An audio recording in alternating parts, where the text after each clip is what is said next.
పరిశుద్ధ ఆత్ముడా యేసు పంపిన వాడవు నీవేగా సర్వజయామి సత్య స్వరూప సర్వజయామి సత్య స్వరూప ఇప్పుడే తీరమయ్యా ఇప్పుడే తీరమయ్యా నాలో నీలో నేను నాలో నీలో నేను కలసి ఉండాలయా కలసి ఉండాలయా పరిశుద్ధ ఆత్ముడా యేసు పంపిన వాడవు నీవేగా పరిశుద్ధ ఆత్ముడా యేసు ఉండాలని యేసులాగా మారాలని ఆశయా యేసు ఉండాలని యేసులాగా మారాలని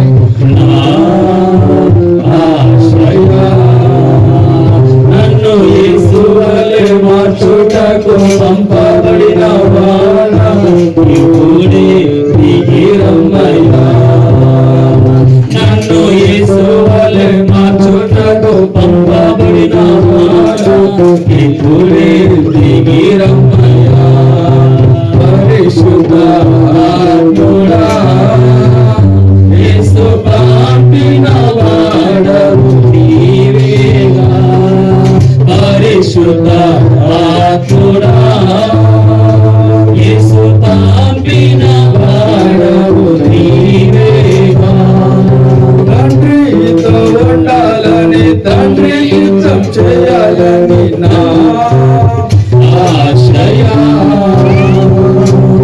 తండ్రితో ఉండాలని తండ్రి చిత్తం చేయాలని నా ఆశయా నాలో తండ్రి చిత్తం చేయుటకు పంపబడిన వాడా ఇప్పుడే దిగిరమ్మయ్యా నాలో తండ్రి చిత్తం చేయుటకు పంపబడిన వాడా ఇప్పుడే దిగిరమ్మయ్యా నాలో నీవు నీలో నేను నాలో నీవు నీలో నేను కలసి ఉండాలయా మనం కలసి ఉండాలయా పరిశుద్ధ ఆత్ముడా యేసు పంపిన వాడవు నీవేగా స్తోత్రం పరిశుద్ధ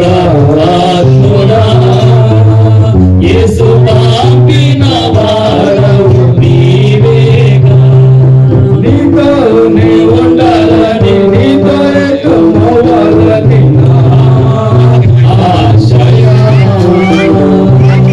నీతోనే ఉండాలని నీలో ఏకమవ్వాలని నా ఆశయా నాతో సదాకాలం ఉండుటకు పంపబడిన వాడా నాతో చాలా కాలం ఉండుటకు పంపబడిన వాడా ఇప్పుడే దిగిరమ్మయ్యా నాలో నీవు నీలో నేను నాలో నీవు నీలో నేను కలసి ఉండాలయా మనం కలసి ఉండాలయా పరిశుద్ధ ఆత్ముడా యేసు పంపిన వాడవు నీవేగా పరిశుద్ధ ఆత్ముడా యేసు పంపిన వాడవు నీవేగా అంతా నా మేలుకే ఆరాధన యేసుకే అంతా నా మంచికే తన చిత్తమునకు తల వంచితే తన చిత్తమునకు తల వంచితే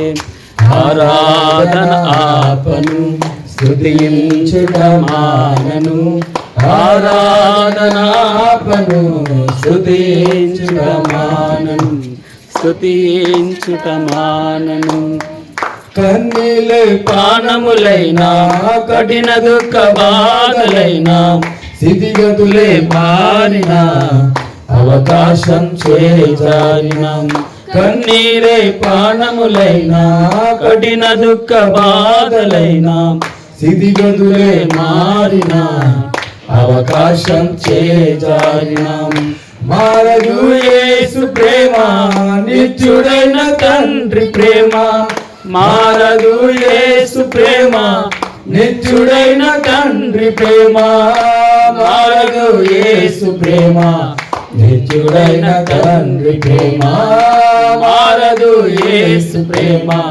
నిత్యుడైన తండ్రి ప్రేమ అంతా నా మేలుకే ఆరాధన యేసుకే అంతా నా మంచికే తన చిత్తమునకు తల వంచితే తన చిత్తమునకు తల వంచితే ఆరాధన ఆపను స్తుతించుట మానను ఆరాధన ఆపను స్తుతించుట మానను స్తుతించుట మానను ఆస్తులన్నీ కోల్పోయినా కన్నవారి కనుమరుగైనా ఊపిరే బరువైనా గుండెలే పగిలినా ఆస్తులన్నీ కోల్పోయినా కన్నవారి కనుమరుగైనా ఊపిరే బరువైనా గుండెలే పగిలినా యెహోవా ఇచ్చెను యెహోవా తీసుకొనెను యెహోవా ఇచ్చెను యెహోవా తీసుకొనెను ఆయన నామమునకే స్తుతి కలుగుగాక ఆయన నామమునకే స్తుతి కలుగుగాక అంతా నా మేలుకే ఆరాధన యేసుకే అంతా నా మంచికే తన చిత్తమునకు తల వంచితే తన చిత్తమునకు తల వంచితే ఆరాధన ఆపను స్తుతించుట మానను ఆరాధన ఆపను స్తుతించుట మానను స్తుతించుట మానను అవమానం ఎంతైనా నా వారే కాదన్నా నీవు తప్ప ఎవరున్నారు ఆకాశమందున అవమానం ఎంతైనా నా వారే కాదన్నా నీవు తప్ప ఎవరున్నారు ఆకాశమందున నీవు నాకుండగా ఏది నాకక్కరలేదు నీవు నాకుండగా ఏది నాకక్కరలేదు నీవు నాకుండగా ఏది నాకక్కరలేదు నీవు నాకుండగా ఏది నాకక్కరలేదు అంతా నా మేలుకే ఆరాధన యేసుకే అంతా నా మంచికే తన చిత్తమునకు తల వంచితే తన చిత్తమునకు తల వంచితే ఆరాధన ఆపను స్తుతించుట మానను ఆరాధన ఆపను స్తుతించుట మానను స్తుతించుట మానను. దేవా జలములు జలములు నా ప్రాణం మీద పొర్లుచున్నవి నన్ను రక్షించుము.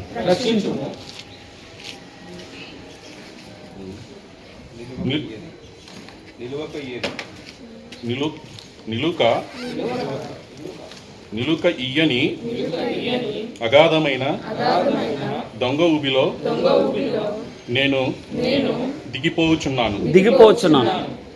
అగాధ జలములలో నేను దిగబడి ఉన్నాను. వరదలు నన్ను ముంచివేయుచున్నవి. ముంచివేయుచున్నవి. నేను నేను మొర్రపెట్టుట చేత అలసి ఉన్నాను. నా గొంతుక ఎండిపోయిను. నా దేవుని కొరకు కనిపెట్టుట చేత నా కన్నులు క్షీణించిపోయాను.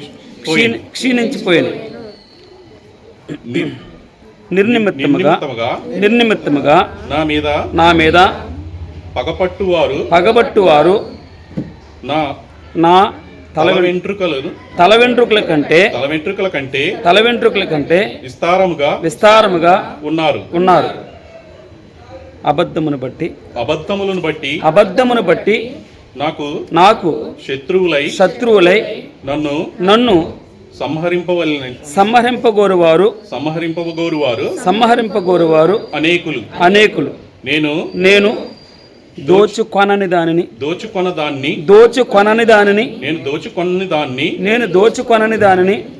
నేను ఇచ్చుకొనవలసి వచ్చెను. దేవా నా బుద్ధిహీనత నీకు తెలిసి ఉన్నా. దేవా, నా బుద్ధిహీనత నీకు తెలిసే ఉన్నది.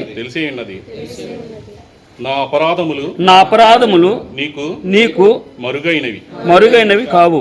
మరుగైనవి కావు. ప్రభువా, సైన్యములకు అధిపతియగు యెహోవా నీ కొరకు కనిపెట్టుకుని వారికి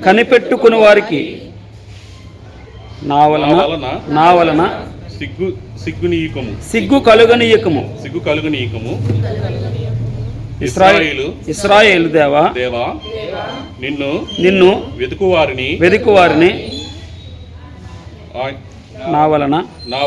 నా వలన అవమానము నొందనీయకము. నీ నిమిత్తము నేను నింద నొందిన వాడనైతిని. నీ నిమిత్తము సిగ్గు నా ముఖమును కప్పెను.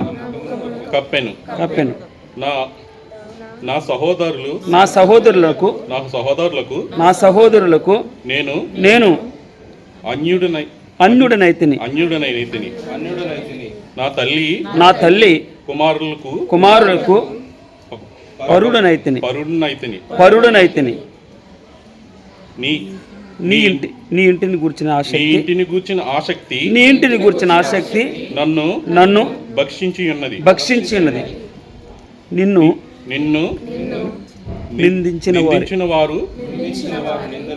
నిందించిన వారి నిందలు నా మీద పడి ఉన్నవి. చాలా పడుతుంది. చాలు.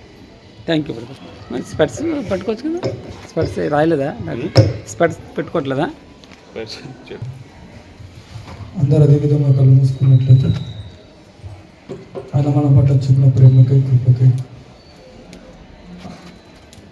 ఆయన తన రెక్కలతో మనం కాచి కాపాడిన ప్రేమకై కృతజ్ఞతాస్తుతులు చేర్చుకున్నాం. మన పూర్ణ హృదయంతో, మన పూర్ణ ఆత్మతో, మన పూర్ణ మనసుతో, పూర్ణ వివేకంతో నన్ను ఆరాధించుకున్నాం.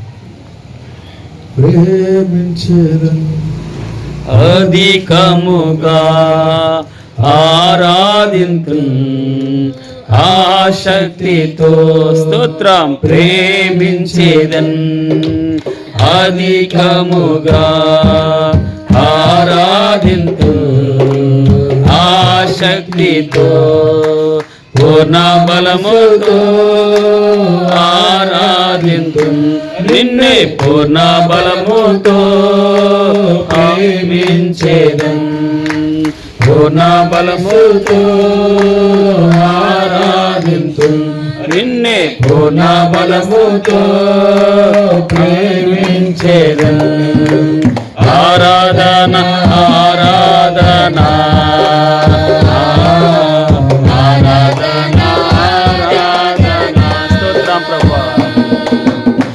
ఆరాధన ఆరాధన ఆరాధన ఆరాధన ఎబినేజరే ఎబినేజరే ఇంతవరకు ఆదుకున్నావే స్తోత్రం ఎబినేజరే ఎబినేజరే ఇంతవరకు ఆదుకున్నావే మమ్ము ఇంతవరకు ఆదుకున్నావే మమ్ము ఇంతవరకు ఆదుకున్నావే పూర్ణ మనసుతో ఆరాధించు నిన్నే పూర్ణ బలముతో ప్రేమించేను పూర్ణ మనసుతో ఆరాధించు నిన్నే పూర్ణ బలముతో ప్రేమించేను ఆరాధన ఆరాధన ఆరాధన ఆరాధన ఆరాధన ఆరాధన ఆరాధన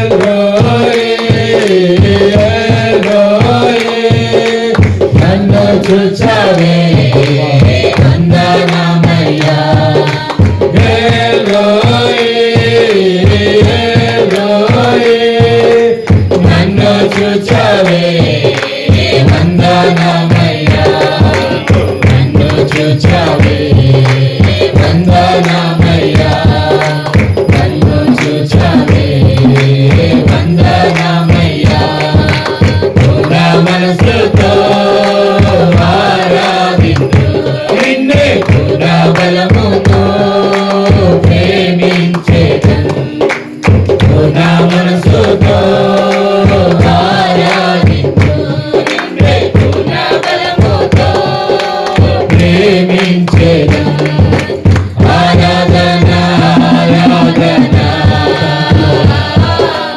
ఆరాధన ఆరాధన ఆరాధన ఆరాధన ఆరాధన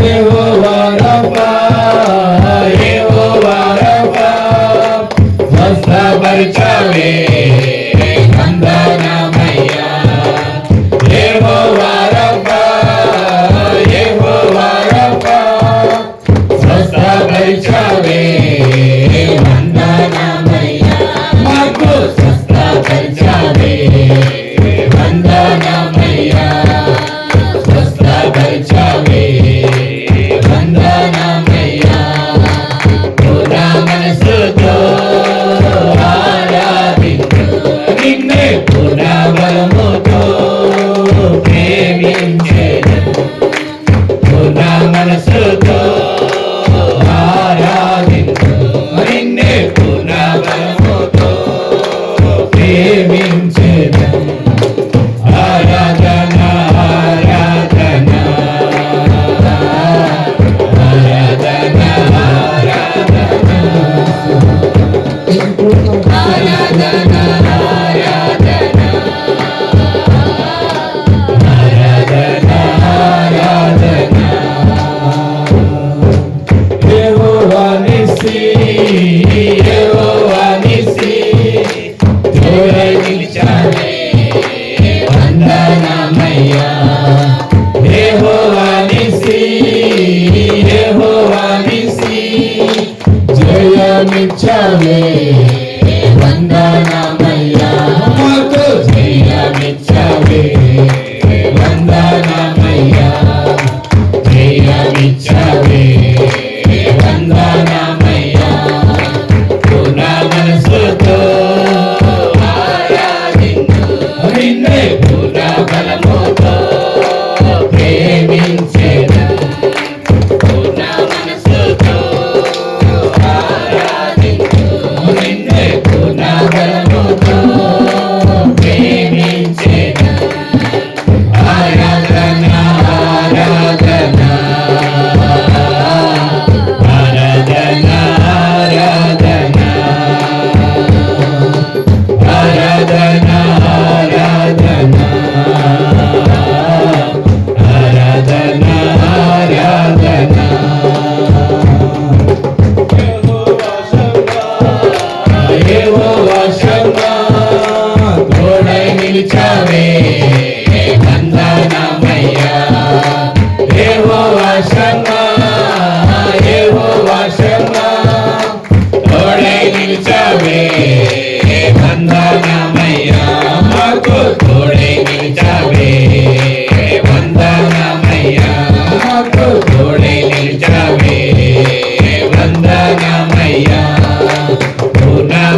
ఆరాధన.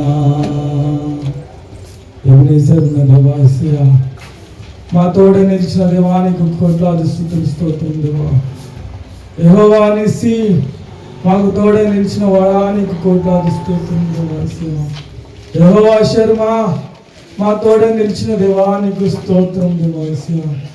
యెహోవా రఫా, మమ్మల్ని స్వస్థపరచువాడు నీవే అని మాట్లాడుతుంది దేవా యేసయ్యా. నీకు స్తుతులు స్తుతులు స్తుతులు స్తోత్రము దేవా యేసయ్యా.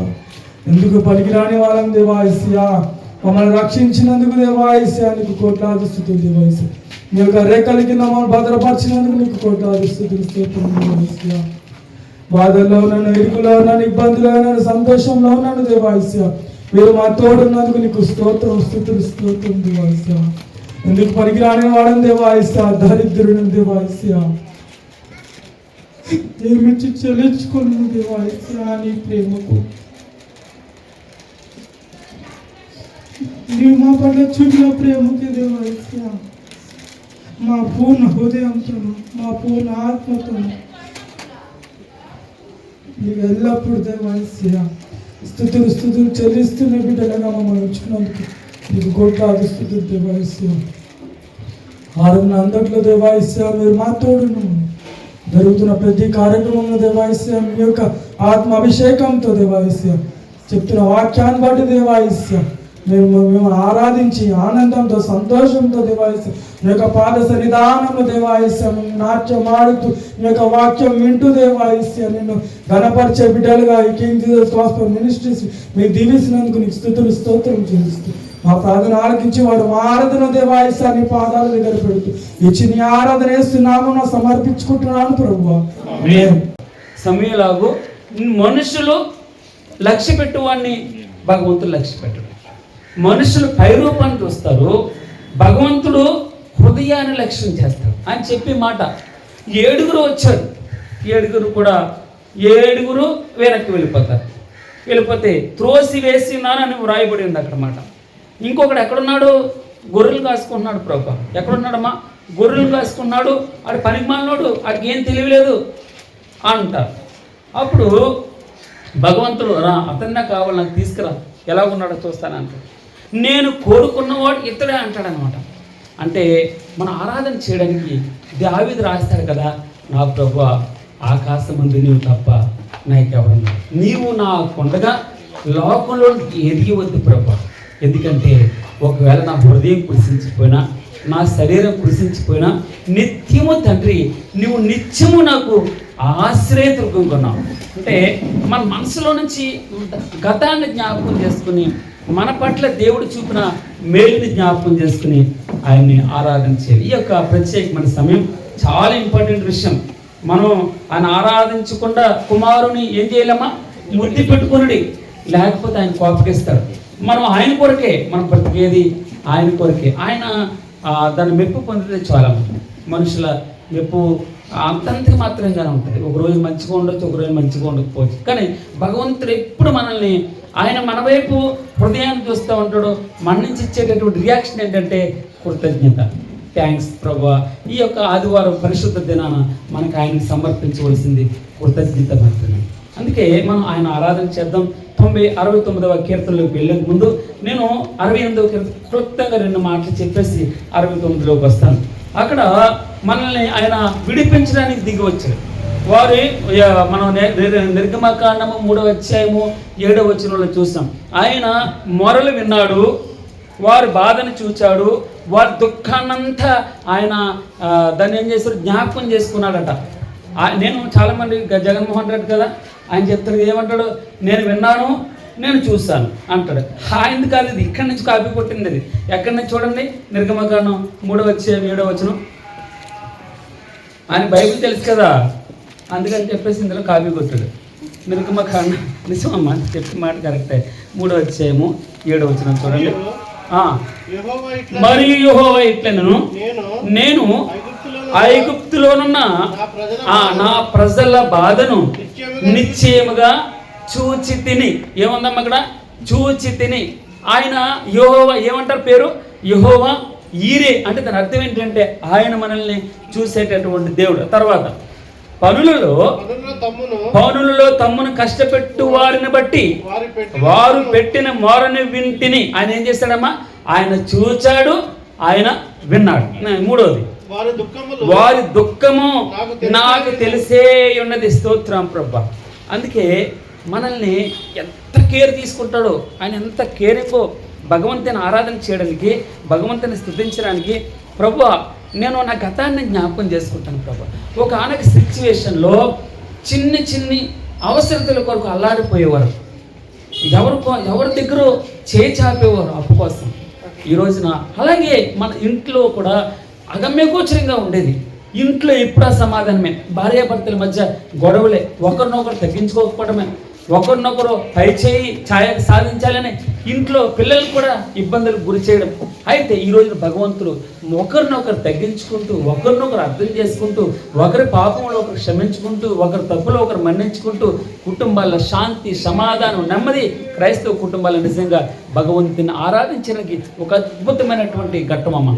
అందుకే ఈ ఆదివారాన్ని ప్రభా మునుపు నేను అలాగున్నాను తండ్రి, మునుపు నా సిచ్యువేషన్ అది తండ్రి. ఈ రోజున ఇక్కడ ఏమని చదువు? ఆయన మనల్ని చూచాడు, మనల్ని విన్నాడు. మూడవది, మనల్ని ఏం చేశాడు? ఆయనకు తెలిసే అన్నది. అంటే మన సిచ్యువేషన్ అంతా ఆయనకు తెలుసు అనమాట. అందుకే 68వ కీర్తనలో అందుకు అవన్నీ విని చూచి తెలుసుకుని ఆయన 68వ కీర్తన మొదటి వచనంలో ఉంటుంది కదా, ఆయన దిగి వచ్చెను లేచెను అని వ్రాయబడి ఉంటుంది అనమాట. వారిని బాధల నుంచి, కష్టాల నుంచి, ఇరుకుల నుంచి, ఇబ్బందుల నుంచి, శ్రమల నుంచి, పాపం నుంచి విడిపించడానికి ఆయన దిగి వచ్చాడట. అందుకే 68వ కీర్తన 3 వచనాలు 4 వచనాలు నాకు బాగా ఇష్టం అనిపించింది నాకు. చూడండి, 5వ వచనంలో, తన పరిశుద్ధాలయం ముందుండి దేవుడు తండ్రి లేని వారికి తండ్రి, 2 విధవరాండ్రకు న్యాయకర్తని అయి ఉన్నాడు. దేవుడు యాకాంగులను సంసారులుగా చేవాడు. ఆయన బంధింపబడిన వారిని, పాపములు అవ్వచ్చు, లేదా ఇబ్బందులు అవ్వచ్చు, ఇరుగు కొలిమి అవ్వచ్చు. ఆ ఐగుప్తు అనేది అగ్ని కొలిమి, అది దాస్య గృహం, పాప గృహం. అక్కడి నుండి ఆయన వారిని విడిపించి వారిని వర్ధిల్ల చేశారట. స్తోత్రం ప్రభు. అంత మాత్రమే కాదు, మనకు 6, 7 వచనాల్లోకి వచ్చినప్పటికీ ఆయన మన ముందర నడిచినటువంటి దేవుడు, ఆయన మనం నడిపించేటటువంటి దేవుడు, మనల్ని కేర్ తీసుకునేటటువంటి. పిల్లోడు ఎక్కడ ఇబ్బంది పడతాడో, అమ్మాయి ఎక్కడ ఇబ్బంది పడుతుందో. మా చెల్లి కాలేజీ నుంచి రావడం లేట్ అయితే మా నాన్న కర్ర వేసుకుని వెళ్ళేవాడు అనమాట. అప్పుడు సైకిలే ఉండేది మాకు. సైకిల్ మా అన్నయ్య వేసుకెళ్ళిపోతే కర్ర వేసుకుని నడుచుకుంటూ వెళ్ళేవాడు మా చెల్లి కోసం, బస్సు కోసం. అంటే అక్కడ మా చెల్లి వచ్చిన తర్వాత మా ఫోన్లు కూడా లేవు కదా, నాన్న ఎక్కడున్నామని చెప్పడానికి కూడా అవకాశం లేదు. ఒక్కొక్కసారి గంట అయిపోయేది, చాలా లేటు. అంటే ఆ బస్సు ఎప్పుడు వస్తుందో ఎప్పుడు వెళ్తుందో తెలియదు. అది ఆ రోజుల్లో పూర్వకాలంలో 20 సంవత్సరాల క్రితం అలా ఉండదు మా ఊర్లో. అయితే మా చెల్లి వచ్చిన తర్వాత ఎంత సంతోషం అయిపోయేది. మా చెల్లి అలా చేయి పట్టుకుని తీసుకొచ్చేవాడు మా నాన్న. అంటే కేరింగ్ అనమాట. మనల్ని ఆయన ముందర ఉండి నడిపిస్తాడు. తండ్రి ముందరుండి నడిపించినట్లు దేవుడు మన ముందరుండి నడిపించేటటువంటి దేవుడు. ఆయన విడిపించాడు, ఆయన బాధల నుంచి తప్పించాడు. అంత మాత్రం కాదు, ఆయన మనల్ని కేర్ తీసుకునే దేవుడు, ముందర నడిచే దేవుడు, వెనక ఆవరించే దేవుడు, పక్కనుండే దేవుడు, పక్క నుండి ప్రోత్సాహపరిచేటటువంటి దేవుడు. అలాగే అంత మాత్రమే కాదు, ఆయన ముందు నడిపించడమే కాదు, 9వ వచనంలో మనం అలసి ఉండగా మనం బలపరిచే దేవుడు. మాట చేత అవ్వచ్చు, లేదా క్రియ చేత అవ్వచ్చు. మనం అలసిపోయినప్పుడు 9వ వచనం చూడమ్మా, మనం అలసి ఉండగా మనల్ని బలపరిచేటటువంటి దేవుడు. 10వ వచనంలో ఉంటుంది కదా, దేవ నీ అనుగ్రహం చేత దీనులకు సదుపాయం కలుగు చేస్తున్నావు ప్రభు.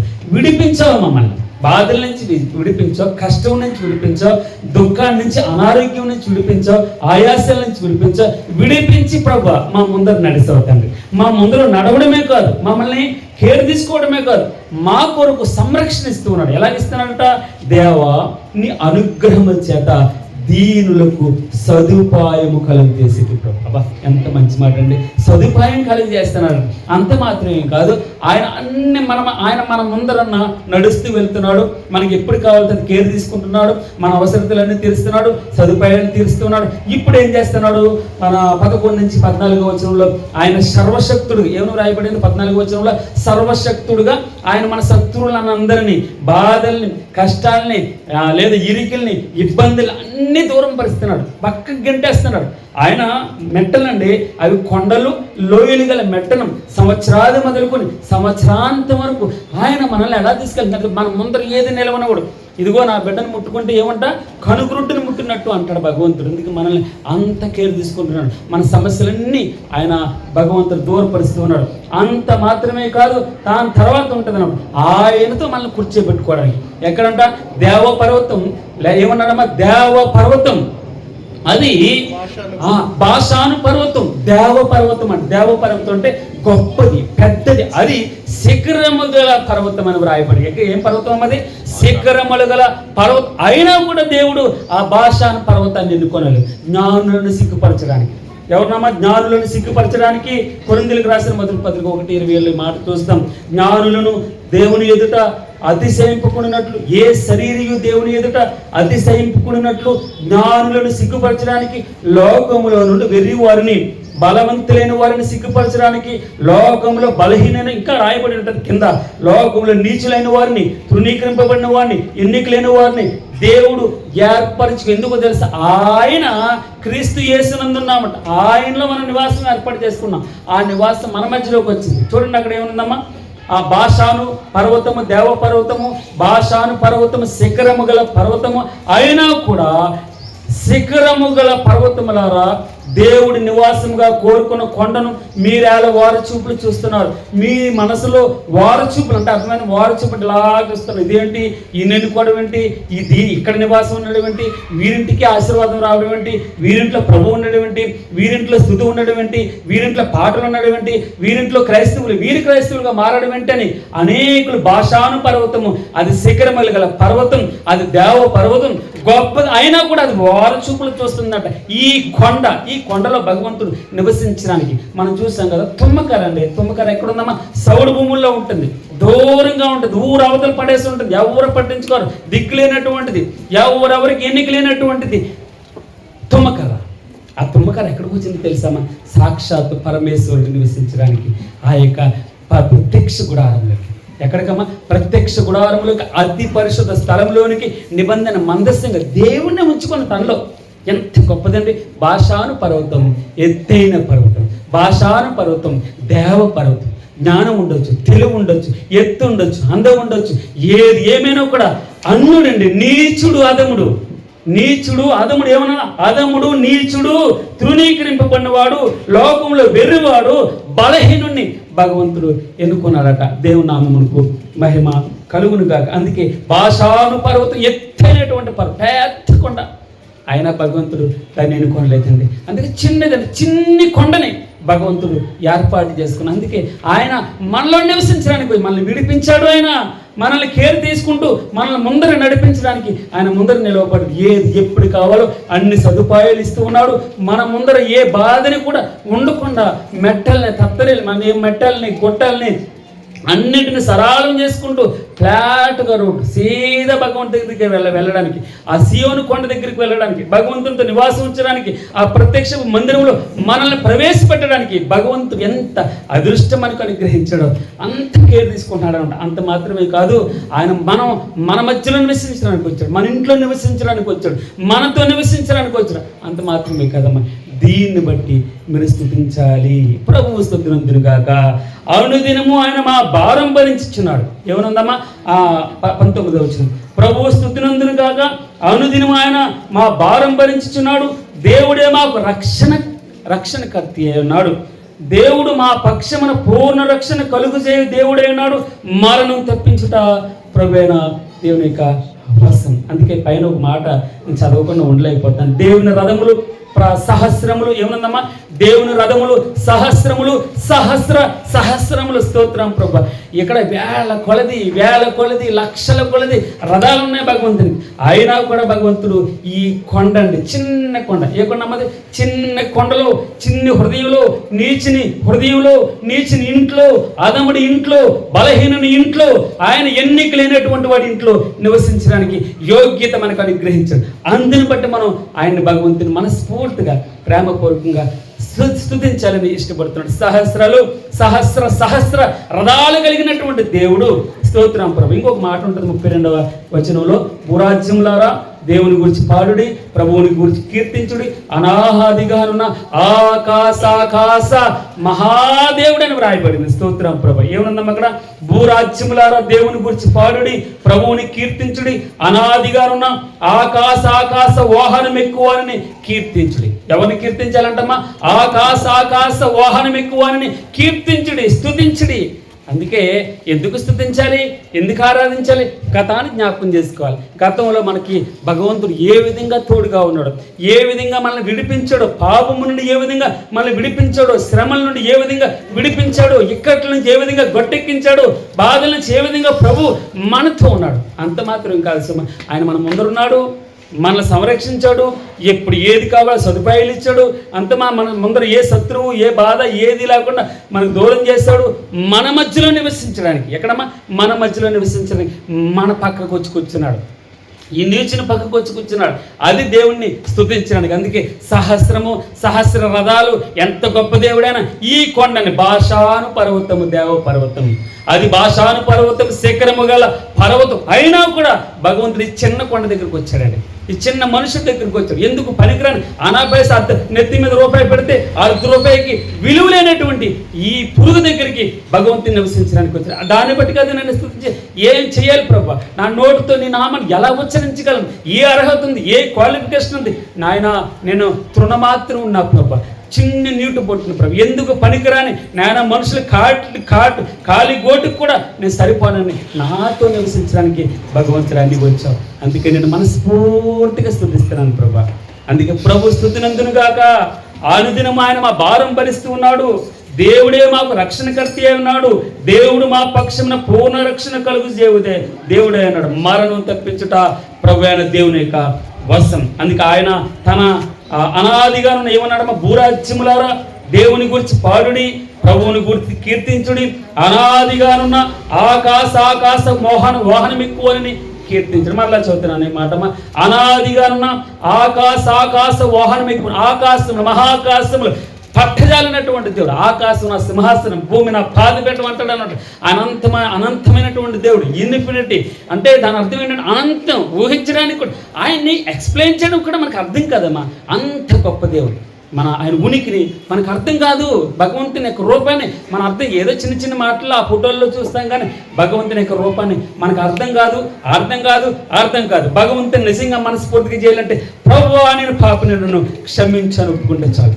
ఆయన తప్పకుండా మనతో నివసించడానికి, మనల్ని విడిపించడానికి ఆయన ఏమని, ఆయన మన బాధలన్నీ చూచెను, మన బాధల్ని వినెను, ఆయన మనల్ని బాధలన్నీ తెలిసేవన్నీ అంట భగవంతునికి. దేవుని నామమునకు మహిమ కలిగిన చక్కని సుమారు 6:30 గంటలు, ఎంతమ్మా? 8:30 గంటలు 68వ కీర్తన ధ్యానం చేస్తే ఎంత పరవశమైన ప్రభు, ఎంతకంటే గొప్పతనం నాకేంటి ప్రభు, ఎంతకంటే అద్భుతమైనటువంటి భాగ్యం ఈ ప్రపంచంలో ఎవరిస్తారు?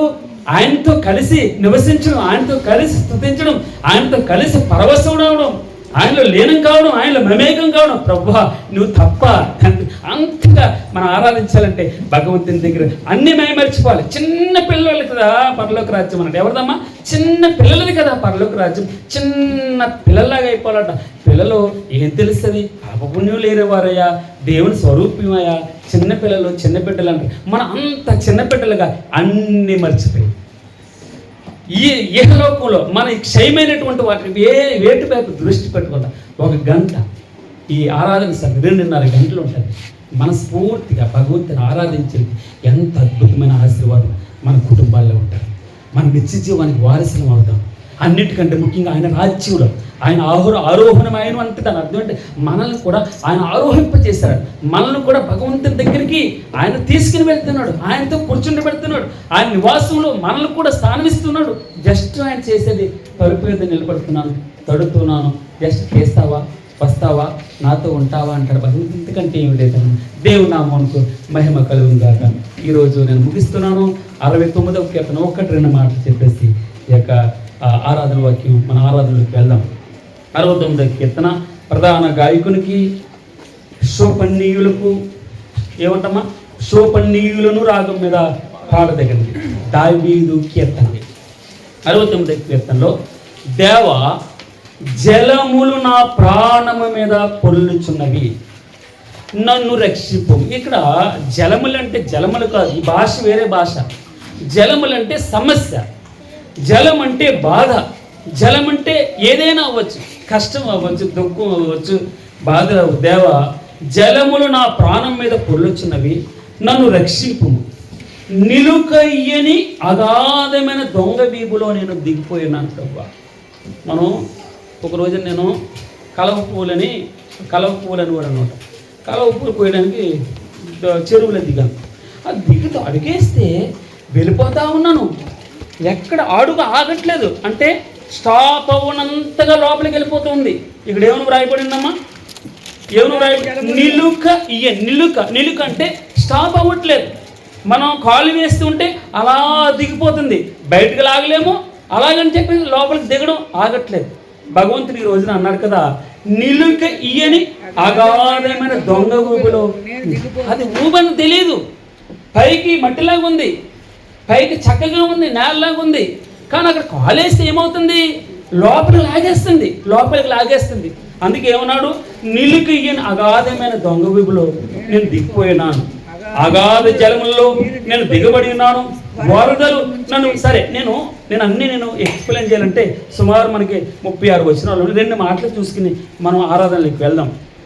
4వ వచనం చివరి భాగం, నేను దోచుకొనని దానిని నేను ఇచ్చుకొనవలసి. ఈ మాటలు చదువుతాను, ఎవరి గురించి ఈ మాటలు పలికినాయో మీరు మననం చేయండి. 2వ 9వ వచనం, నీ ఇంటిని కూర్చిన ఆసక్తి నన్ను భక్షించుచున్నది. ఒకటి ఏమన్నాడమ్మా, ఫస్ట్ నేను దోచుకొనని దానిని నేను ఇచ్చుకొనవలసి వచ్చింది. ఇప్పుడు నేను డైరెక్ట్ చెప్తున్నాను ఎందుకు ఈ మాటలన్నీ, కానీ భగవంతుడు శ్రమ పడుతూ ఉన్నాడు.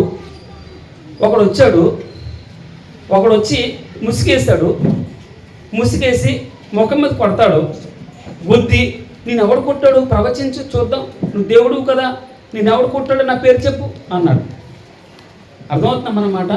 ఒకడు వచ్చాడు, ఆయన సిలువ మీద ఉన్నాడు, సిలువ మీద ఉంటే ఏమంటాడు, ఇదిగో కాదు, దేవాలయాన్ని పడగొట్టి 3 దినముల్లో కట్టువాడా, నీకు నువ్వు రక్షించలేదు, ఎందుకయ్యా ప్రగల్భాలు పలుకుతావు అని ఉమ్మేసి వెళ్తాడు. ఒకడు పక్కనున్న దొంగ వాడంటాడు, ఇదేంటి, నిన్ను నువ్వు రక్షించుకో, నువ్వు నిజంగా దేవుడు అయితే నన్ను రక్షించు అని ఇంకొకడు దూషిస్తూ ఉన్నాడు.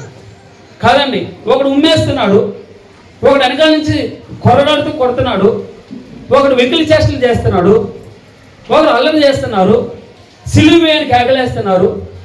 అర్థమవుతున్నామన్నమాట. ఇక్కడ భగవంతుడు ఎవరి కోసం, దోచుకొనని దానిని నేను దొంగతనం చేయలేదు. అర్థమవుతుందన్నమాట. నేను దొంగతనం చేయలేదు, నా మీదకి వచ్చి నువ్వు దొంగతనం చేసావు, డబ్బులు నువ్వు కట్టు అంటున్నారు. అది దాని అర్థం. ఏమన్నాడమ్మా, నేను దొంగతనం చేయలేదు, పోలీసులు వచ్చారు నా ఇంటికి వచ్చి నువ్వే దొంగతనం చేస్తావు, ఆ డబ్బులు నువ్వు కట్టు అంటున్నారు. ఇక్కడ ఏమన్నా, నేను దోచుకొనని దానిని నేను ఇచ్చుకొని. అప్పుడు ఏం చేస్తాను, ఈ అవమానం భరించడం కంటే పోన్లే వదిలే, ఆ ఇంట్లో ఉన్నాయని తాకట్టు పెట్టు, ఆ ఇంట్లో ఉన్నాయని అమ్మేసాం, పట్టుకొచ్చి ఇదిగో అయ్యా నిజమే నేనే దొంగతనం చేస్తాను, సరే తీసుకొని వెళ్ళి చెప్పు అంటున్నాను. నేను దోచుకొనని దానిని నేను ఇచ్చుకొనవలసి వచ్చింది. 9వ వచనం చూద్దాం. నీ ఇంటిని గురించిన ఆసక్తి నన్ను భక్షిస్తుంది, నీ ఇంటిని గురించిన ఆసక్తి నన్ను భక్షిస్తుంది, నిన్ను నిందించిన వారి నిందలు నా మీద పడిన. ఇది ఎవరి గురించో కాదు, ఇది మెస్సయ్య కీర్తన అంటారు, యేసుక్రీస్తు వారి గురించే. నేను ఆయన పాపం చేయలేదు. మనకి 1 పేతురు 2:21 అంతా ఇదే మాట్లాడు. ఆయన ఏ పాపం చేయలేదు, ఆయన నాలో పాపం ఉన్నదని మీలో ఎవడు స్థాపించగలడు అని ఆయన ఒకే ఒక్కటి చెప్పగలిగాడు. ఆయన పాపం చేయలేదు, ఆయన నాట ఏ దోషణ మాట రాలేదు. చదవనమ్మా 2:21, 1 పేతురు 2:20.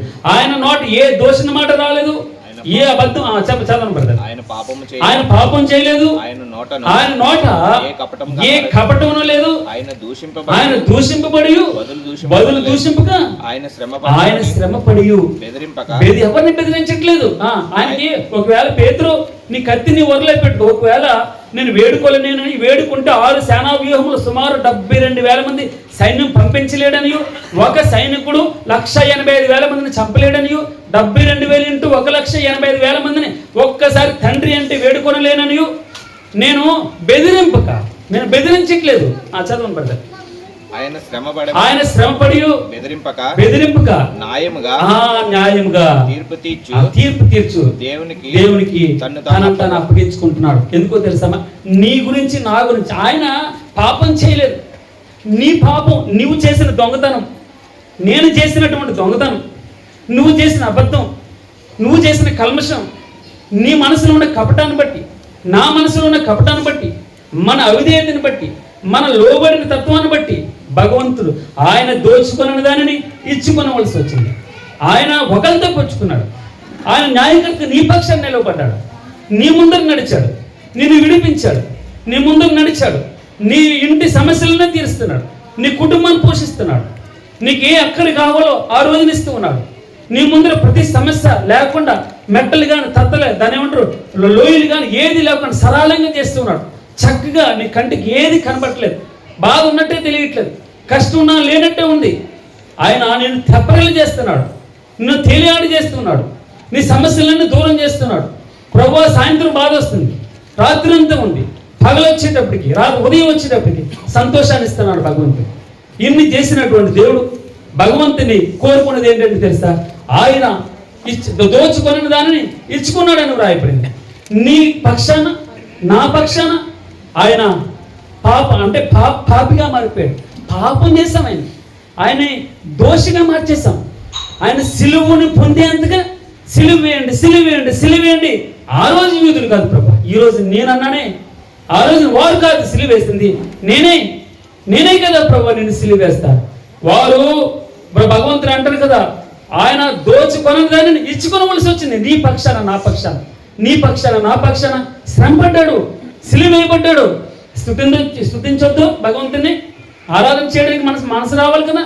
ఇక మన మనసు రావాలంటే ప్రభు మునుపటి వాటిని జ్ఞాపకం చేస్తాను. నా జీవితంలో ఎన్నెన్ని మేలు చేస్తాను ప్రభు, ప్రతి మేలుని బట్టి నేను ఆరాధిస్తాను, ప్రతి అన్నిటిని బట్టి భగవంతుని మనస్ఫూర్తి. కన్నులు మూసుకుంటే మనుషులు కనబడాలి, కన్నులు మూసుకుంటే భగవంతుడా సిలువలో విరాలాడబడుతున్నా ఆయన మనకు కనబడాలి.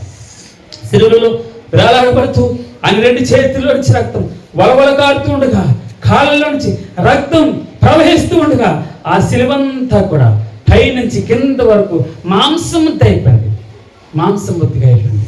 భగవంతుడు ఈ రోజున నీకు నాకు ఒక అద్భుతమైనటువంటి ఒక వరాన్ని ఇస్తాడు. ఆయన దోచుకున్నాను కానీ ఇచ్చుకోవలసి వచ్చింది. నీ పక్షాన్ని ఆయన మరణించవలసింది, నీ ఇంటి కోసం ఆయన మరణించాడు, నీ పక్షాన్ని నిలవబడ్డాడు, ఆయన శ్రమ పొందుతున్నాడు. ఈ రోజున ఆయన మనం భగవంతుని పక్షాన్ని నిలబడితే, ప్రభు పట్ల నిలబడితే నీకు శ్రమ ఉంటుంది, అంత ఆధిక్యత ఏముండదు, నీకేమి తప్పట్లు కొట్టరు, శ్రమే ఉంటుంది. శ్రమ శ్రమ శ్రమ. ప్రభు వారు లోకాన్ని రక్షించడానికి వచ్చాడు. మానవులందరి పాపం ఏమన్నాడు అక్కడ ఆయన? లోక పాపములను మోసుకొని పోవు దేవుని గొర్రె పిల్ల అని పిలువబడుతున్నాడు. ఎవరమ్మా? లోక పాపములను మోసుకొని పోవు దేవుని గొర్రె పిల్ల, పైనుంచి దిగి వచ్చినటువంటి వాడు. ఆయన పరలోక రాజ్యం విడిచిపెట్టకూడని భాగ్యం ఎంచుకోలేదు, కానీ దేవునితో సమానంగా ఉండుట విడిచిపెట్టకూడని భాగ్యమని ఆయన ఎంచుకోలేదు. ఆయన సిలువ మరణం పొందినంతగా విధేయత చూపించాడంట. ఎంత అద్భుతమైనటువంటి ఘట్టం అండి. ఆ ఘట్టాన్ని మనం జ్ఞాపకం చేసుకుంటే, ప్రభువా తండ్రి నిన్ను స్తుతించుకుంటే ఎలా ఉండగలం? భగవంతుడా నా కొరకు నీ కుమారుని, నీ ప్రియ కుమారునే పంపించావా? నా పక్షాన నేను ఆయన దోచుకోలేదే, నేను కదా దొంగతనం చేసింది, ఆయన దొంగతనం చేయలేదే, నేను కదా అబద్ధమాడింది, నా చేతులు కదా ప్రభు పాపం చేసింది, నా కాళ్ళు కదా ప్రభు, నా శరీరం కదా, నా హృదయం కదా, నేను కదా, నా ఇంటి వారు కదా, నా బ్రతికే కదా నా తండ్రి నీకు సిలువు కప్పు చెప్పి ఇప్పటికీ సిలువ వేస్తున్నాను, ఇప్పటికీ శత్రువు కొనాను, దయతో నన్ను క్షమించి ప్రభు. ఒక్క మాట చాలండి. భగవంతుని దగ్గర ఆయన ఆరాధించడానికి వెళ్తున్నప్పుడు మనస్ఫూర్తిగా ఇంకొక మాట చూద్దామమ్మా. నీ ఇంటిని గురించిన ఆసక్తి నన్ను భక్షిస్తుంది ప్రభువా. నీ కోరిక 17:4 ఉంటుంది, యోహాను సువార్త 17:4. ప్రభువా నీ చిత్తాన్ని పూర్తిగా నెరవేరుతాను, కంప్లీట్గా నీ చిత్తం నెరవేరుస్తాను ప్రభు. నేను కంప్లీట్గా నెరవేరుస్తాను. ఒక్కరిని కూడా మిస్ చేసుకోను ప్రభు. ప్రపంచం అంతా జయిస్తాను. ప్రపంచ మానవాళి కొరకు ఆ రోజు ఒక్కసారి రక్తాన్ని తిని చిందించాడండి. మనస్ఫూర్తిగా భగవంతుని జ్ఞాపకం చేసుకున్నాం. ఆయన మనం విడిపించినటువంటి దేవుడు. అంత మాత్రమే కాదు, ఆయన మన ముందర నడిచినటువంటి దేవుడు. అంత మాత్రమే కాదు, మన పక్షాన భగవంతుడు ఎంతో అద్భుతమైన సదుపాయాలు ఇస్తున్నాడు, శత్రువులను దూరపరుస్తున్నాడు, మన మధ్యలో నివసించినట్టు వచ్చాడు. భాషాను పర్వతం దేవపర్వతం అని వ్రాయబడింది. భాషాను పర్వతం శిఖరములు గల పర్వతం అయినా దాన్ని ఎన్నుకోలేదు సుమా. కొండ సినాయి కొండ, సియోను కొండ, చిన్న కొండ. నీవు నేనే గొర్రెలు కాసుకుంటున్నాడు, దూరంగా ఉన్నాడు, కనపట్లేదు ఎవరికి, మనుషులు కనపట్లేదు. భగవంతున్నాడు మనుషులు లెక్క పెట్టేదని నేను లక్ష్య పెట్టను. మనుషులు చూసే దృష్టి వేరు, నేను చూసే దృష్టి వేరు. నేను దావీదుని కోరుకుంటున్నాను. దావీదు నా హృదయానుసారు, నా హృదయాన్ని ఎరిగిన వాడు, నా కొరకు. ఇదంతా రాస్తుంటే రాసినటువంటి వ్యక్తి గురించి ఇంకా ఎందుకు బ్రతుకున్నాడు అతను మనకు అనిపిస్తుంది. ఇన్ని శ్రమలుండి ప్రభా, దాన్ని ఏమంటారు వెంట్రుకలట, వెంట్రుకల కంటే మించి బాధలు ఉన్నాయి అతనికి. ఇంకా ఎలా బ్రతికాడు? 69వ కీర్తన మనం ధ్యానం చేస్తే ఒకటే హోప్. మనం చదువుతాం చూడండి, ఒక మాట చదివేసి ఆరాధనకి వెళ్దాం.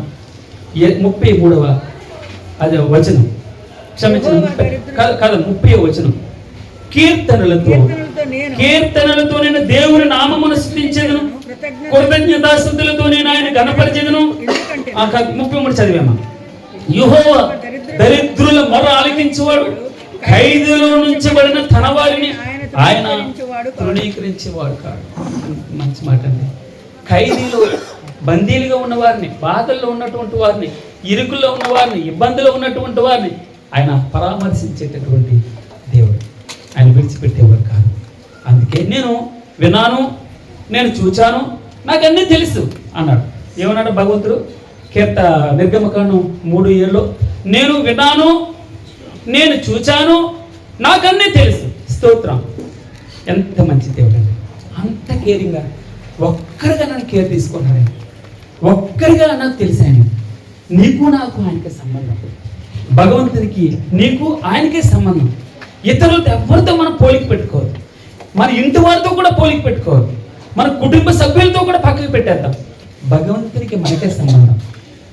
వారు అనుసరించకపోని, వారు పూజించకపోని, కుటుంబం మన వెనకాల నిలబడకపోని, సమాజం నిలబడకపోని, భగవంతుని ఆరాధించడానికి మనం ఆయన చేసిన మేలు మనస్ఫూర్తిగా ఆస్వాదిస్తే ఆయన మనస్ఫూర్తిగా స్తుతించగలం. ఇది ఆరాధన సమయం. భగవంతుని స్తుతిద్దాం. మన బాధలను భరించే దేవుడు, దరిద్రులు మనం ఆలకించాడు, మనమే ఆలకించే దేవుడు. ఈ క్షణమే ఆయన మనం ఆలకిస్తున్నాడు. ఇదే అనుకూల సమయం. అనుకూల సమయం ముందు అక్కడ వ్రాయబడిన ఒక మాట, అనుకూల సమయం ముందు నీ మొర దేవుడు ఆలకించేటటువంటి. నువ్వు పెట్టే ప్రార్థన కేక ఎప్పుడు ఊరుకుని పోదు. కవిలలో, భగవంతుని కవిల్లో దాచబడి ఉంటాయి. చేయవలసిందంతా ఆయన దగ్గర ప్రాణమిల్లాలి. సజీవయాగంగా ప్రభువా నన్ను క్షమించదండి. నీకు ఆయాసకరంగా, ఇబ్బందికరంగా నా మాట కానీ, నా ప్రవర్తన కానీ, నా నడవడిక ఉంటే తండ్రి, ఎన్నాళ్ళు లోకంలో బ్రతుకుతాను ప్రభా.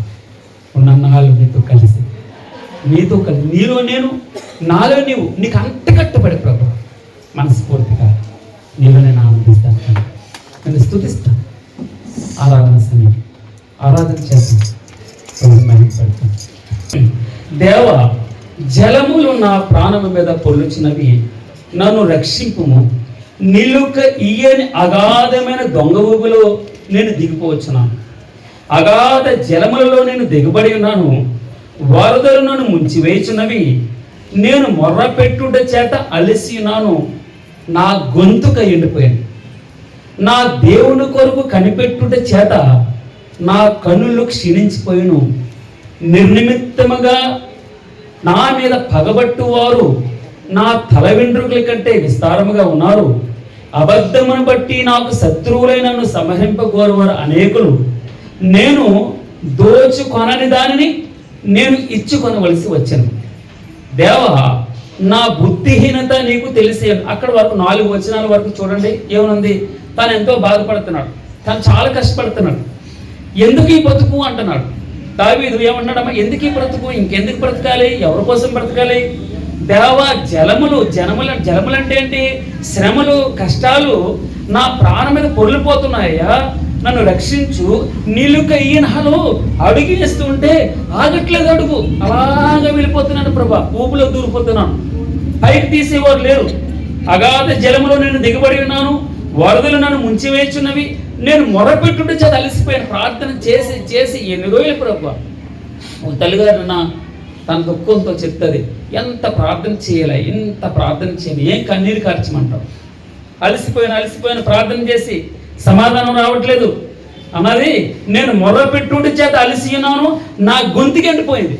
ఒక్కొక్కసారి నేను మాట్లాడుతున్నప్పుడు రాత్రి నాకు నేను ఒక విషయంలో మాట్లాడుతుంటే నాకు తడి ఆరిపోయింది, తడి రావట్లేదు, అంటే పొడి అయిపోయింది, మాట రావట్లేదు అనమాట. అంటే కొద్దిగా ఆయాసంలో వచ్చేటటువంటి మాటలను బట్టి ఏమవుతుందంటే, కష్టంలో వచ్చేటటువంటి మాట మనకి పొడి ఆడుతుంది అనమాట, తడిగా ఉండదు. మనం ఫ్రీగా ఉన్నప్పుడు ఏ మాట వస్తుంది, తడిగా ఉంటే మాట వస్తుంది, పొడి బారిపోతూ ఉన్నప్పుడు పొడి బారిపోయింది, మాట రావట్లేదు అంటే ఎండిపోయింది అని, గొంతు ఎండిపోయింది. ఒక్కొక్కసారి నాకు ఇప్పటికి తెలుసు, మన ఆయన పేరు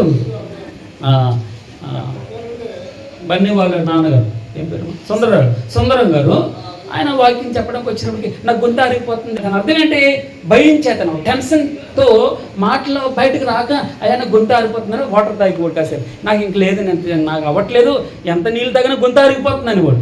అంటే దాని అర్థం ఏంటి, భయం చేత మాట రావట్లేదు, అలసిపోయి మాట రావట్లేదు. అంటే ప్రార్థన చేసి చేసి నా గొంతు ఎండిపోతుందయా, నా దేవుని కొరకు కనిపెట్టుంటే చేత నా కన్నులు క్షీణించిపోయి. మీకు తెలుసా అండి, నేను ఉపవాసం ఉన్న రోజున, అంటే ఇలాగ గొప్పతనంగా చెప్పట్లేదు అని చెప్తున్నాను, ఉదయం 3:30 గంటలు లేస్తాను, ఉపవాసం ఉన్న అక్కడి నుంచి నా ప్రార్థన స్టార్ట్ అవుతుంది. తర్వాత సాయంత్రం వారు ఎవరన్నా ఈ మధ్య భోజనం పెడుతున్నారు కదా, వారి ఇంటి దగ్గర భోజనం చేసే వరకు భోజనం చేయట్లేదు. అయితే ఇంటికి వెళ్ళి కొంచెం మొహం కట్టుకుని ఇలా చూస్తే గొంతలో లోతుకి వెళ్ళిపోతాయి, ఇట్లా లోపలికి వెళ్ళిపోయింది. ఏంటో ఒక రోజున లోపలికి వెళ్ళిపోయినా ఏమన్నా, నేను నా దేవుని కొరకు కనిపెట్టుట చేత నా కన్నులు క్షీణించిపోవడం అంటే గొంతులు పడిపోవడం, లోపలికి వెళ్ళిపోతుంది ప్రభా.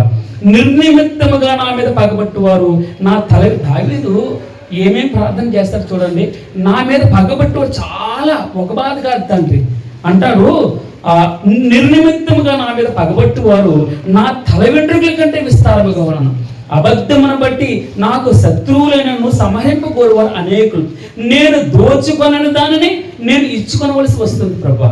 ఏమన్నా ఈ మాట మనం ఇంతగా ధ్యానం చేస్తాం, నేను దోచుకొనని దానిని, నేను యాక్చువల్లీ నేనేం పాపం చేయలేదు, కానీ ఆ పాపం కొరకు నేను శిక్ష అనుభవిస్తున్నాను.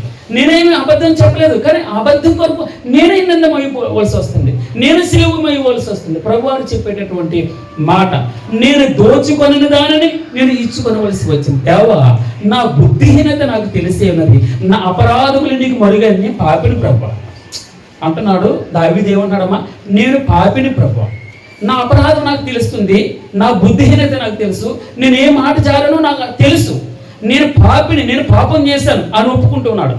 అయితే ప్రభువా, 6వ వచనం, ప్రభువా సైన్యములకు అధిపతి యెహోవా నీ కొరకు కనిపెట్టుకుని వారికి నా వలన సిగ్గు కలగనియ్యకము. ప్రభువా, నా వల్ల ఇతరులు ఇబ్బంది పడకూడదు ప్రభువా.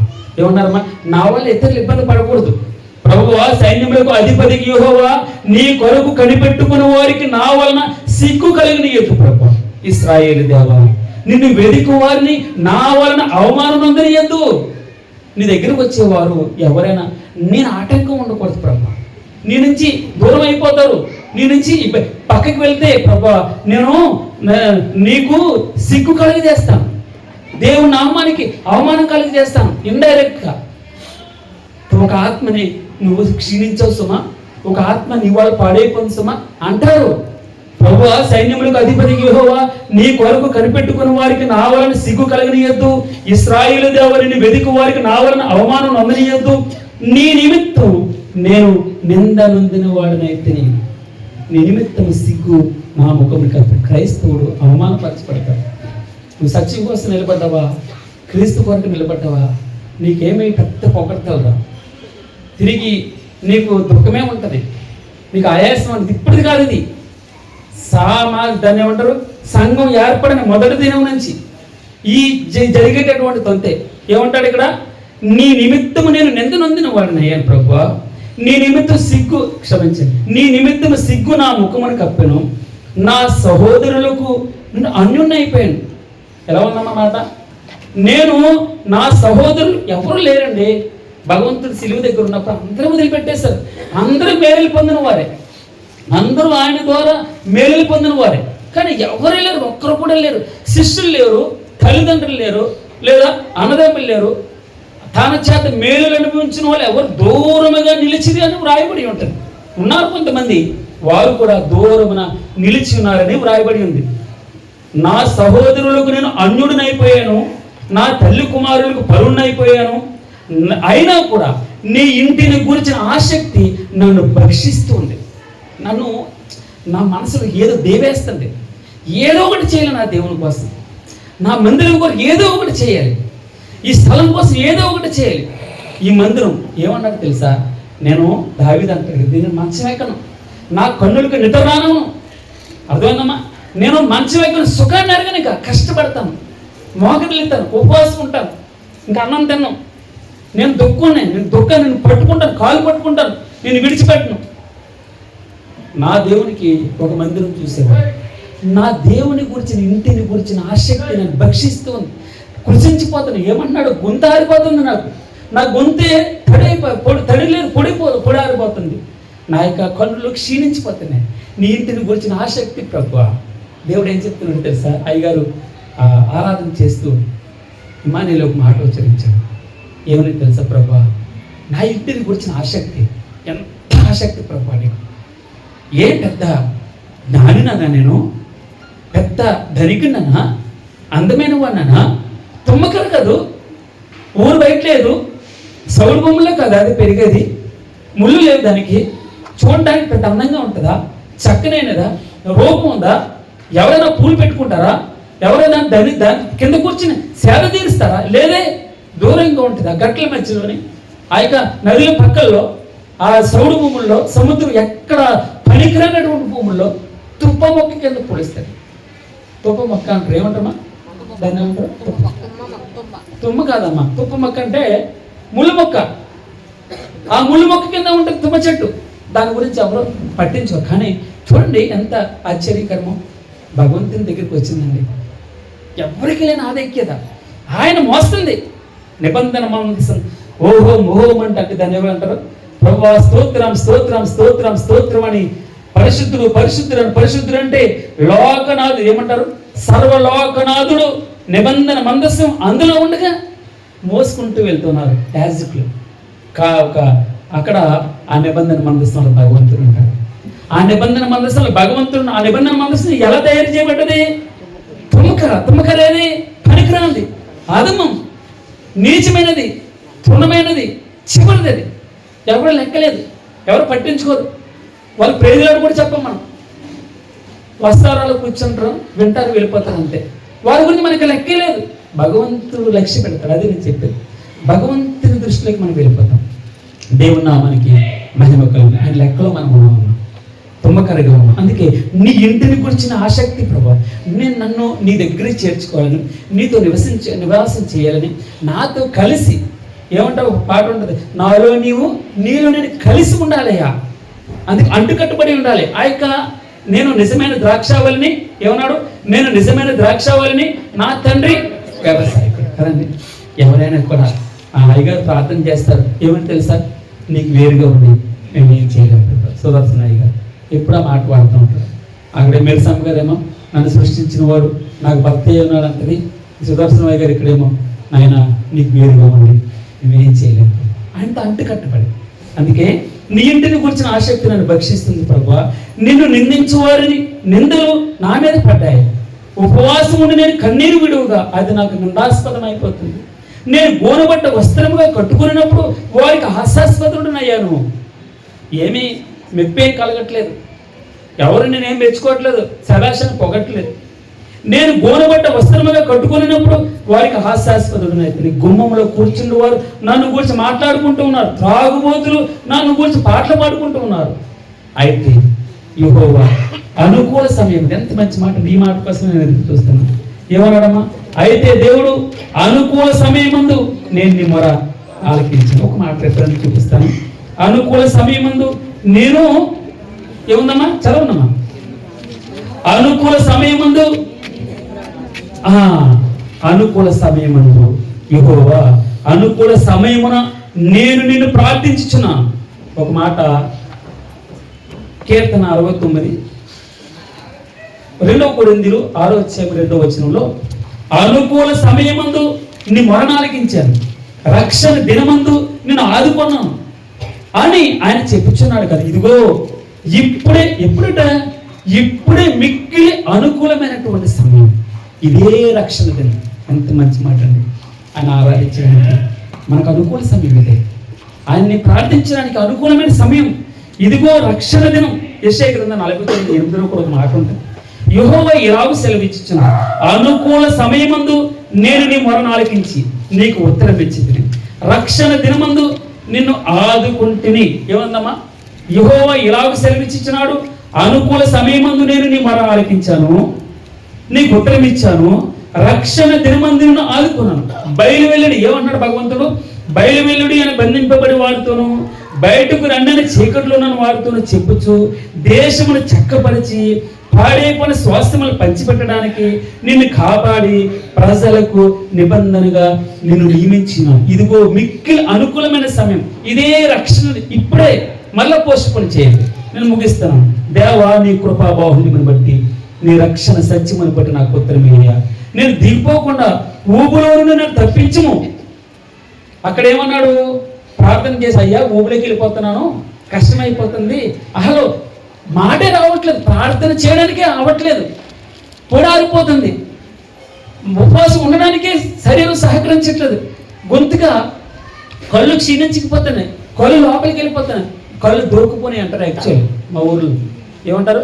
కళ్ళు దూకుపోని ఏంటమ్మా అంటారు. అంటే కళ్ళు లోపలికి వెళ్ళిపోతున్నాయి. భగవంతుడా, అయితే నేను ఊపులోకి దిగిపోకుండా నన్ను తప్పించయ్యా. నా పగవారి చేతిలో నుండి, అగాధ జలముల్లో నుండి నన్ను తప్పించు. నీటి వరదలు నన్ను ముంచనీయద్దు, అగాధ సముద్రం నన్ను మింగనీయద్దు, గుంట నన్ను మృంగనీయకము. యెహోవా, నీ కృప ఉత్తమత్వమును బట్టి నాకు ఉత్తరమిమ్ము, నీ వాత్సల్య బాహుల్యమును బట్టి నాకు తట్టు తిరిగము. నీ సేవకునికి విముఖుడై ఉండొద్దు, నేను ఇబ్బందిలో ఉన్నాను, త్వరగా నాకు ఉత్తరమిమ్ము. చాలమ్మా, ఈ మాటలు భగవంతుడు దీవించిన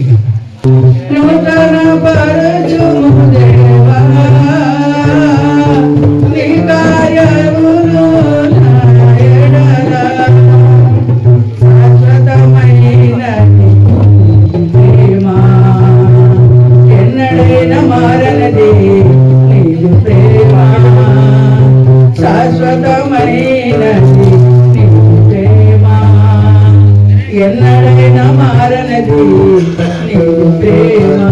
దినములు గడిచెనను, సంస్కారాలను తొలిగెను, నా ఎడ నీకు ప్రేమ నిత్యము నూతనమే. దినములు గడిచిన, సంసారాలను తొలినా, నా ఎడ నీకు ప్రేమ నిత్య నూతనమే. పాతవి గతించుకోవును, సమస్తం నూతన మగును. నీలో ఉత్సహించుచు నీకై ఎదురు చూతును. పాతవి గతించుకోవును, సమస్తం నూతన మగును. నీలో ఉత్సహించుచు నీకై ఎదురు చూతును. నూతన పరచును దేవా, నీ కార్యములో నా ఎడల. నూతన పరచును దేవా, నీ కార్యములో నా ఎడల. ప్రతి హృదయమును చిరుమతో నన్ను ఎదుర్కొందు నీవు కరుణతో. ప్రతి హృదయముని వాత్సల్యముతో నన్ను ఎదుర్కొందు నీవు కరుణతో. ధర్మదైన సంతోషకారణముగా నన్ను చేసినావు, నీకే స్తోత్రము. ధర్మదైన సంతోషకారణముగా నన్ను చేసినావు, నీకే స్తోత్రము. పాతవి గతించిపోవును, సమస్తం నూతన మగును.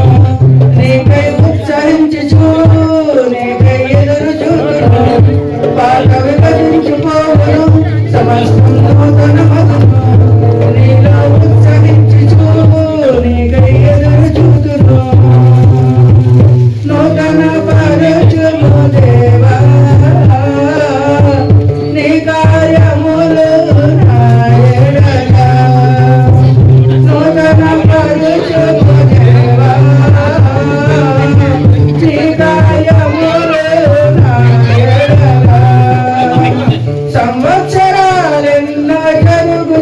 వందనాలు